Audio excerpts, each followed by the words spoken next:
talking to Namita Matkar, a second-year trainee at Mills and Reeve. Thanks for talking to us today, Namita.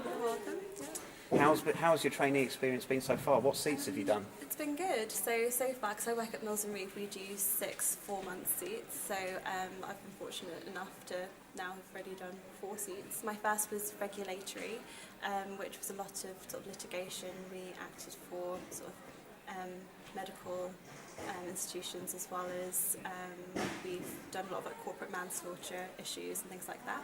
I then moved on to agriculture, which is mainly agricultural property, so acting for a lot of farmers, farmland. We also did a lot of residential conveyancing work. I then went to real estate, which it's like commercial property. Very busy seat. I really enjoyed it there. It's really good. And I'm currently now sitting in insurance, which is also a litigation, my second litigation seat.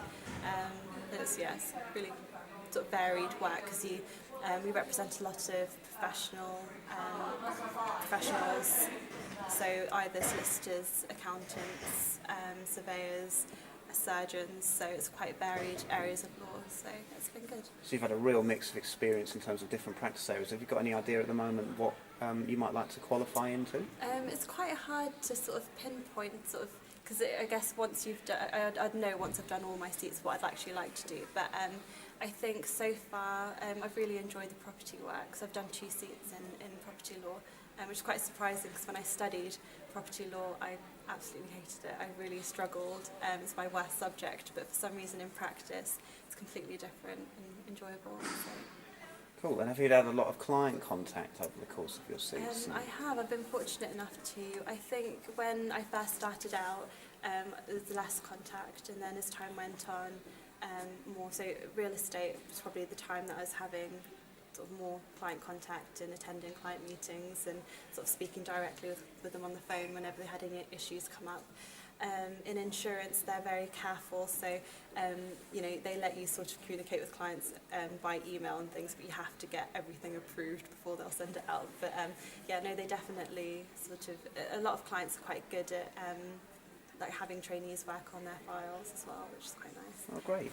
And obviously now you're in your second year of being a trainee, so you're pretty much a fully fledged lawyer now. What would you advise to any students watching this about who want to follow in your footsteps and qualify and get training contracts? What piece of advice would you give them to help make their chances more, better? I think the biggest thing that I could say is just do as much as you can, gain as much experience as possible, because sometimes, because it's sort of an unknown world until you're actually in it, it's just good to just build up your experience and figure out what you like, what you don't like. So there's so many options.